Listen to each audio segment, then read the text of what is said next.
Voy a saludar hasta ahora al coronel en retiro Alfonso Plazas Vega. Él es el protagonista de esta noticia, era el comandante de la Escuela de Caballería del Ejército cuando en ese fatídico 6 y 7 de noviembre el M-19 se tomó el Palacio de Justicia. Hace pocos minutos el coronel en retiro Plazas Vega ha recibido la noticia del presidente de la Corte Suprema de Justicia que lo absuelve por dos desapariciones forzadas por las cuales había sido condenado a 30 años de prisión. Coronel en retiro Alfonso Plazas Vega, bienvenido al programa La Noche.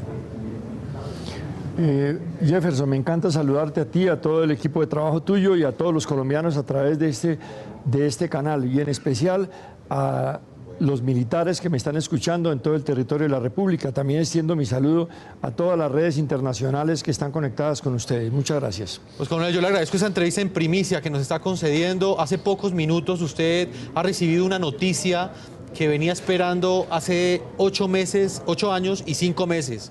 Para usted, ¿qué representa este fallo que ha presentado hoy la Corte Suprema de Justicia? Yo creo que esta es la reivindicación de la justicia mediante un fallo absolutorio que no solamente mi familia y quien les habla estaba escuchando, sino el Ejército Nacional y todos los colombianos.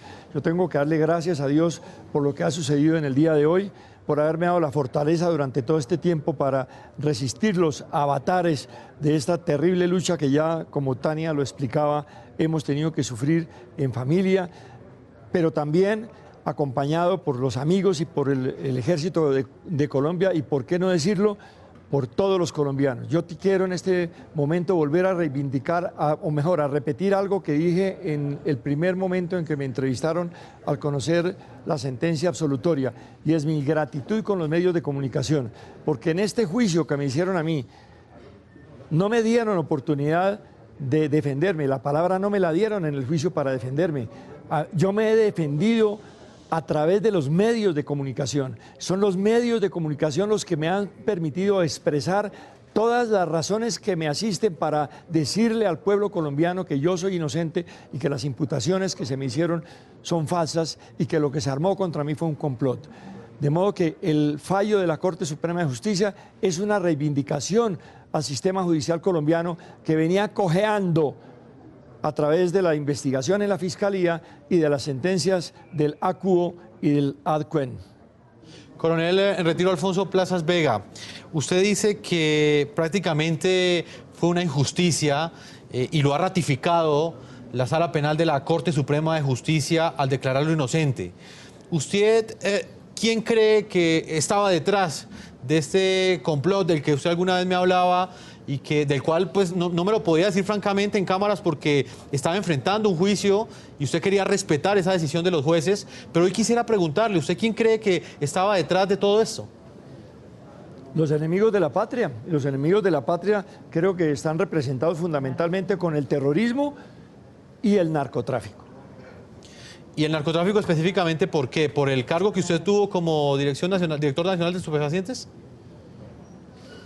Claro, fue un cargo en el cual le quitamos muchos bienes a los narcotraficantes y entre ellos a los organismos que se llaman defensores, ellos mismos se califican como defensores del pueblo, son los terroristas, a los grupos subversivos de las FARC, del ELN, del EPL, del M-19, a todos esos grupos les quitamos bienes mal habidos.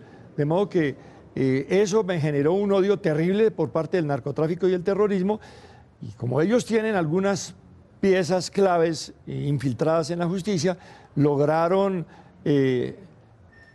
hacerme vivir lo que he tenido que vivir, pero en este momento, vuelvo a repetir, la justicia se ha reivindicado ante todos los colombianos y el Ejército de Colombia está siendo reivindicado por esta decisión. Yo soy un soldado de Colombia, yo soy un representante del Ejército Nacional. Coronel Alfonso Plazas Vega, es evidente que pues, usted estuvo 8 años y 5 meses en prisión, condenado por la desaparición de 2 personas, pero usted ha tenido que cargar con esta cruz casi en los últimos 30 años.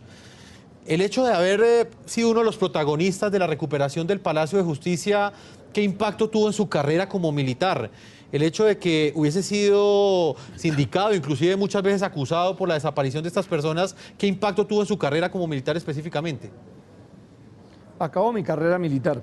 Ustedes pueden preguntarle a cualquier persona, tanto de mi promoción como de las personas, de los jefes míos, que fueron los que tuvieron la ocasión de analizar el número de oficiales que íbamos a ser llamados a curso para general, y encontrarán que la más alta calificación la tenía precisamente quien les habla para ser llamado a curso para general. Pero hubo una negociación, de esas negociaciones políticas que terminan haciendo graves injusticias, y desde ahí en adelante empecé yo a sufrir esta tortura. Después vino la venganza por mi labor en la Dirección Nacional de Estupefacientes y ya la privación de mi libertad. A mí no me condenaron inicialmente por 2 personas, a mí me condenaron inicialmente por 11 personas. Para la segunda instancia hubo un magistrado que merece el reconocimiento de la nación. Yo no puedo entrar a darle agradecimientos a los jueces de la República, porque ellos no están para hacer favores a nadie. Yo tengo es que reconocer su labor judicial, reconocer que obraron en justicia. Y en este caso eso es lo que hago con relación al magistrado Hermes Darío Lara Acuña, a quien tengo la esperanza de conocer muy pronto, porque yo no conozco a ninguno de los magistrados ni del Tribunal Superior de Bogotá ni de la Corte Suprema de Justicia que atendieron mi caso. Y yo tengo que reconocer que esa labor de revisión del proceso completo antes de tomar la decisión de segunda instancia por parte del magistrado Hermes Darío Lara Acuña, pues es una demostración de profesionalismo, de patriotismo y de valor en las circunstancias que en este momento afronta Colombia. Para cuando un juez absuelve o pide la absolución de un militar, está corriendo gravísimos riesgos. Coronel Alfonso Plazas Vega, ¿usted cree que luego de estos 30 años que han pasado desde la toma del Palacio de Justicia que ejecutó el M-19, y luego de estos 8 años y 5 meses que usted ha tenido que pagar en la cárcel injustamente, como lo ha reconocido hoy la Sala Penal de la Corte Suprema de Justicia, la historia ha reconocido el papel que jugaron las Fuerzas Armadas de Colombia ese fatídico 6 y 7 de noviembre de 1985? Sí, claro, ese es un reconocimiento de la labor de la fuerza pública. Es un reconocimiento después de una investigación exhaustiva de tantos años y de los padecimientos que lamentablemente me ha tocado vivir. Yo creo que este es el momento también de reivindicar el nombre del comandante de la operación, que es el general Jesús Armando Arias Cabrales, que continúa privado de la libertad por los mismos hechos y las mismas circunstancias. De modo que yo sí tengo la esperanza de que muy pronto la justicia colombiana asuma el caso de mi general Arias con la misma seriedad con que han atendido el mío, y lo veamos muy pronto disfrutando de su libertad y de su absolución. Coronel, hoy la Sala Penal de la Corte Suprema de Justicia lo ha declarado inocente. No han encontrado pruebas para vincularlo a usted con la desaparición de 2 personas. Pero lo cierto es que hay un grupo de seres humanos que ese día estaban dentro del Palacio de Justicia y hasta hoy sus cuerpos no aparecen. ¿Usted qué le puede decir a estas familias que ya llevan más de 30 años buscando justicia en todos los rincones de Colombia y no la han encontrado? Yo creo que a mí ya se me adelantó en este tema el doctor Valdés, que era un funcionario, desde ese mismo momento, un funcionario muy importante del Instituto Colombiano de Medicina Legal y Ciencias Forenses, y que en este momento es su director. El doctor Valdés ya hace unos 15 días le pidió perdón a los colombianos por los errores cometidos por el Instituto de Medicina Legal al confundirse en la entrega de los restos de los fallecidos a sus seres queridos. Los entregaron cambiados, se cometieron equivocaciones. La Fiscalía mantiene todavía una gran cantidad de cadáveres, bueno, no gran cantidad, un número considerable de cadáveres, porque son por lo menos 12 a 14 cadáveres que están sin identificar. Desde el año de 1986, el Tribunal Especial de Instrucción, que fue el que hizo la primera y la más seria de las investigaciones que se han adelantado, así lo determinó, dijo: aquí no hay desaparecidos, aquí lo que hay es unos cadáveres sin identificar, y esos cadáveres siguen sin identificar. En la decisión de segunda instancia, o mejor, en el salvamento de voto de la segunda instancia, contrario a lo que la sala mayoritaria hizo de condenarme, el doctor Lara Acuña, que fue el único de los 3 que se estudió milimétricamente todas las 65.000 páginas del proceso, dijo algo muy cierto: mientras haya un número de cadáveres como el que hay, en ese momento eran 14 o 15, sin identificar, no puede predicarse la existencia de desaparición forzada. Y eso tiene mucha fuerza en este momento todavía. Estamos hablando con el coronel en retiro Alfonso Plazas Vega. Es una entrevista en primicia que está concediendo para el programa La Noche NTN 24. Hace pocos minutos el coronel ha recibido la noticia de la Sala Penal de la Corte Suprema de Justicia que lo declara inocente. Hasta hace pocos minutos Alfonso Plazas Vega estaba condenado a 30 años de prisión. Coronel, en estos últimos 8 años y 5 meses, ¿cuál fue el momento más difícil para usted? En estos 8, hay muchos momentos difíciles. Voy a mencionarle tal vez los dos más duros. El primero fue el momento en que mi familia pidió que me permitieran ir a despedirme de mi padre moribundo, que en el hospital militar estaba preguntando por su hijo mayor. Otros hermanos míos asistieron al hospital, acompañaron a mi papá en su lecho de muerte, viniendo de otras latitudes. Casi la mitad vivían por fuera de Bogotá y algunos en los Estados Unidos. Y estando yo aquí en Bogotá, no pude ir a despedirme de mi papá. Eso me dio a mí muy duro, eso fue terrible, eso no les puedo decir el dolor en el alma que tuve. También tengo que ver como uno de los momentos más difíciles cuando la juez María Estela Jara dispuso que me trasladaran a la cárcel de La Picota, violando no solamente mi fuero militar, sino violando la determinación de la Junta Médica del Hospital Militar que estableció que a mí no me podían suspender el tratamiento al cual estaba sometido, por encima de las consideraciones internacionales que impiden que se saque a una persona, así sea un asesino, así sea un criminal, de manos de los médicos. El IMPEC lo hizo y me sacaron en las peores condiciones. La forma como me trataron está claramente establecida en mi denuncia que presenté en ese momento y que naturalmente no ha progresado porque hay una serie de obstáculos al interior de la justicia colombiana que en algún momento tendrán que ser salvados porque eso nos está pasando a todos los militares. Aquí hay 2.500 militares presos, de los cuales la gran mayoría son inocentes, y hay alrededor de 15.000 personas encartadas, casi todas las cuales también son inocentes. Mientras eso sucede, otras cosas están pasando con los verdaderos delincuentes. Esos dos momentos fueron supremamente duros. Y el remate de ese segundo momento, cuando me sacaron a la cárcel, es que el día anterior a ese insuceso, había llegado mi nuera, la esposa de mi segundo hijo, con un portarretrato. Y en el portarretrato pues no había ninguna fotografía, sino un letrero que decía: abuelo, pronto me conocerás. Impactante, coronel, y entendemos lo que usted siente al responder estas preguntas. Mi nuera perdió el hijo. Ajá. Mi nuera perdió el hijo. Cuando me sacaron a mí así para la cárcel, esa felicidad de ellos a traerme el portarretrato y la noticia de que venía mi nieto, se perdió porque mi nuera perdió el hijo. Ese es un crimen. Esos son los momentos más duros que he tenido que vivir. Todo lo he denunciado. Todo lo he denunciado. Las denuncias están ahí.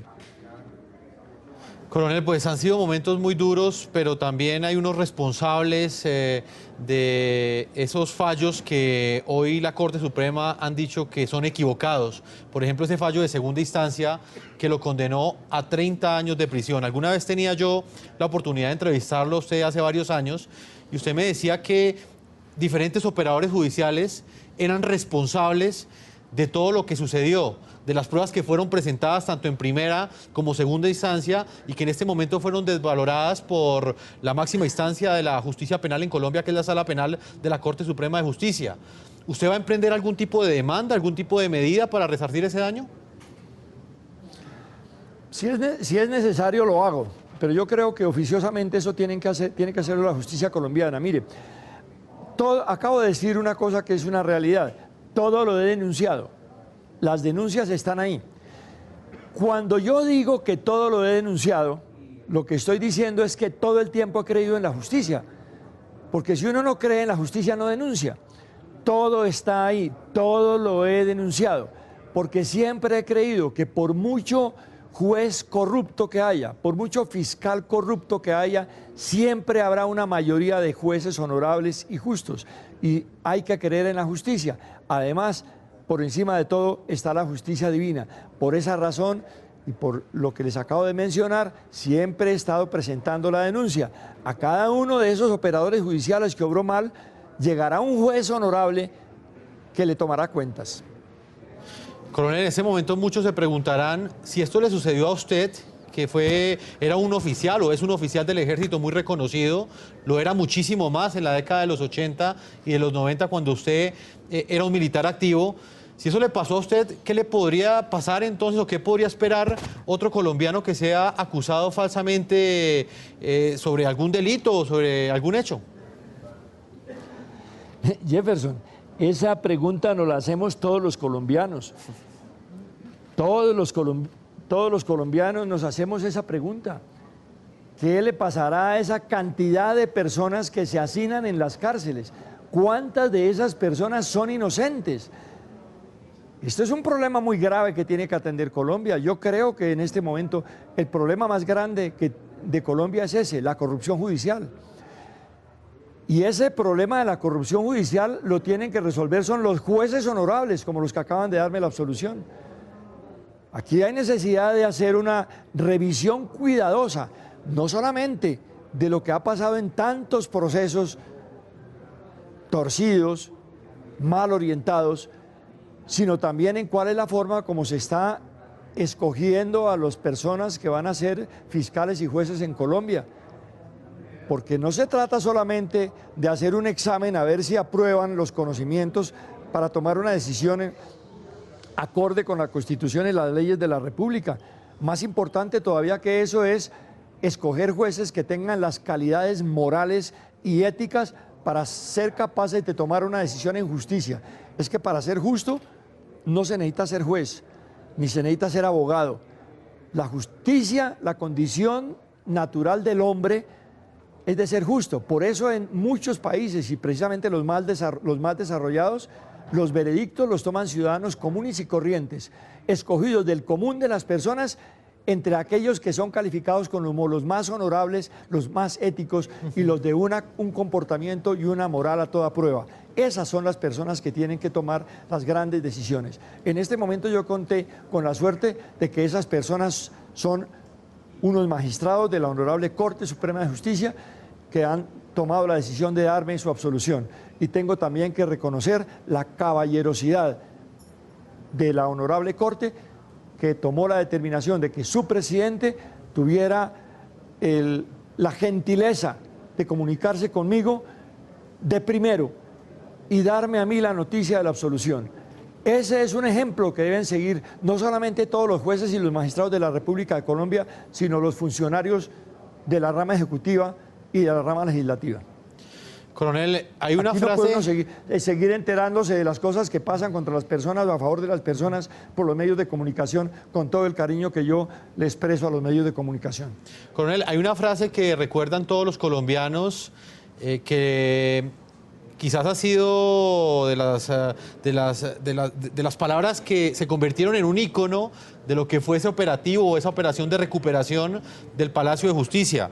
A usted le preguntaron que, bueno, un periodista se le acercó y le estaba indagando sobre esa recuperación del Palacio y usted le dijo, estamos recuperando la democracia, maestro. ¿En algún momento usted se arrepiente, digamos, de ese papel tan protagónico que jugó ese día? Vamos a contestar las dos preguntas. La primera fue el periodista Jairo Pulgarín, que me preguntó qué estaba haciendo el ejército en ese momento. Y yo le contesté con un tono de sorna porque me parecía como tan evidente lo que estaba haciendo el ejército que por esa razón lo hice así. Le dije, pues manteniendo la democracia, maestro. Porque es que esa es la función del ejército colombiano. Y eso fue lo que hicimos. Y eso es algo de lo cual yo me siento muy orgulloso y muy honrado, porque yo creo que las palabras en ese momento salieron espontáneas. Fue mi Dios que me iluminó para decir lo que había que decir. La segunda pregunta tiene que ver con el arrepentimiento. ¿Yo de qué me puedo arrepentir? De haber contribuido al rescate de más de 263 personas con vida de las garras de unos terroristas. No me puedo arrepentir de eso. ¿De qué me voy a arrepentir? De haber contribuido a que el Ejército Nacional preservara el Estado de Derecho del cual, con todas sus imperfecciones, todavía goza Colombia. Naturalmente no me puedo arrepentir. De lo único que yo me podría llegar a arrepentir es que no hubieran podido llegar mis tropas primero a los lugares donde estaban las personas que fallecieron a manos del M-19. Todas esas personas, como los magistrados, como los que figuran como desaparecidos, tengo la absoluta seguridad de que si el ejército hubiera llegado primero a donde ellos se encontraban, hoy estarían al lado de sus familias. Pero no, llegaron primero los terroristas. A donde llegaron primero los terroristas, las personas están muertas. Eso fue lo que sucedió en ese momento. Pueden aquí tratar de cambiar la historia, pueden inventarse las comisiones que quieran, pueden inventarse lo que quieran. La historia va a prevalecer, la verdad va a prevalecer. ¿Cuál ha sido la fuerza que he utilizado yo en esta terrible batalla jurídica? Esa es la más importante de todas. Lo dice la Biblia, nos lo enseñó Jesús de Nazaret. La más poderosa de las armas es la verdad.